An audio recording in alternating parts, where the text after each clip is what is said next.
ミルカミルカ栃木支店浜松出張所です。プログラムの中でも一番グループ名が長いグループとなっております。緊張してて、MC があんまり慣れてなくてですね、ご容赦いただきなく。我々今回ミルカミルカ、最初にやっていただいたミルカミルカさんからちょっとのれん分けをしていただいて、浜松栃木支店と浜松出張所2つのグループを今1つにして今回演奏させていただいてます。栃木支店の舞さんはちょっと舞さん今日来てくださってるんですけれども、ちょっと今回は都合上客席から応援していただくということで、ちょっと鳥を務めるためにちょっと全国各地からメンバーを呼びました。まずは静岡市からシッキー、浜松から、私わさびともも、続いて岐阜からヒッキーさん、よろしくお願いします。続いて宮城から中地さん、そして今回一番遠くから来てくださったのが秋田から、クリリンケーナのゴン、そして現役大学生のグラフです。次の曲に移りたいと思います。ちょうどね、皆さんニュースでご存知の通り、秋田でものすごい雨降って、で、この3人は、昨日の朝早く出てきたんですけど、でもうちょっと多分ですね、遅かったらもう高速とか止まっちゃったりしてもう来れなかったんじゃないかなっていう中、視線をくぐり抜けて来ていただいてますので、頑張って演奏したいと思います。では続いての曲は恋です。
緊張しますね。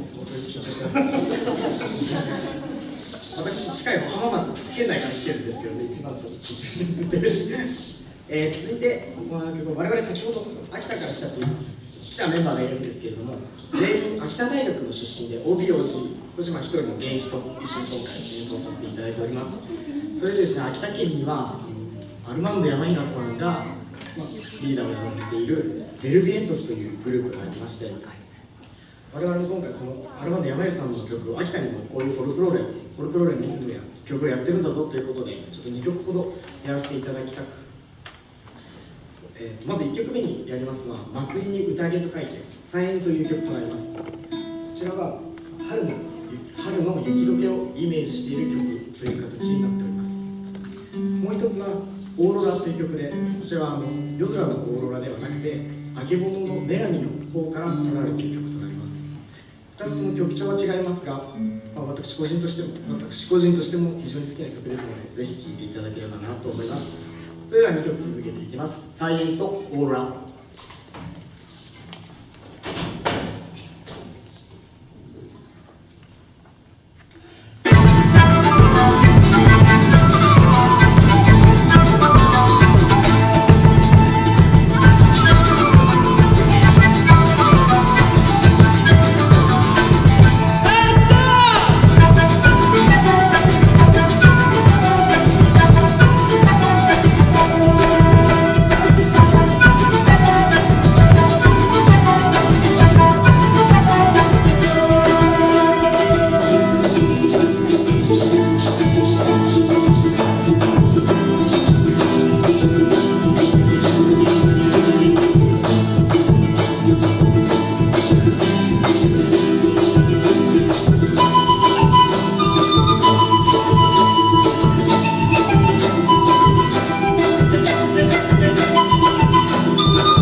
もう2曲書いてあるんですけども、ちょっと時間の都合上最後に1曲とさせていただきたいと思います。先ほどから皆さんに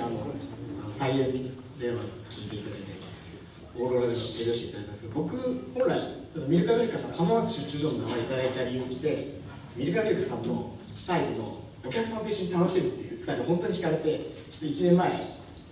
ミルカミルクさんにそのスタイル本当に好きなんでのれん分けしてくださいっていうふうにして今回浜松出張所が新しくできたので今回この場に立たせていただいているという形になっております。それでですね、やっぱり皆さんと盛り上がって最後終わりたいと思うので、今回ちょっと強力な助っ人の方をお呼びしました。皆さん拍手お願いします。ミルカは園の皆さんです。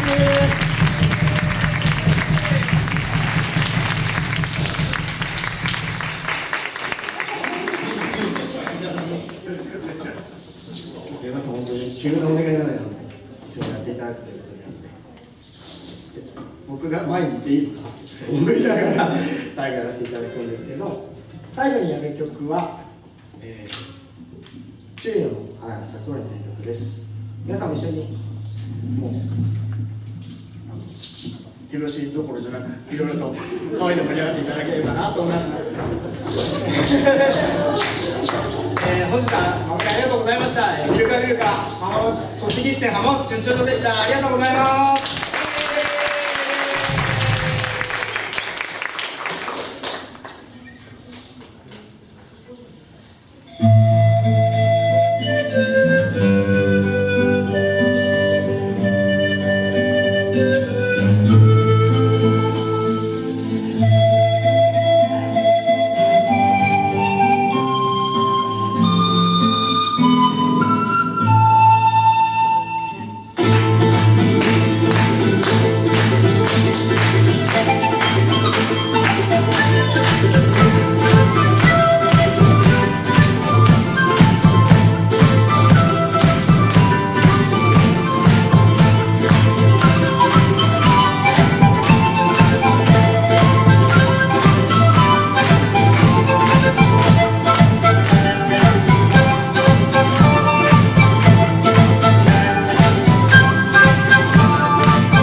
お時間がおっしゃって片付けをして2時間に行かなきゃいけないのでごめんなさい。じゃあなんか鳥をすごく気にしてくれましたけど、とてもとてもミルカミルカ本店より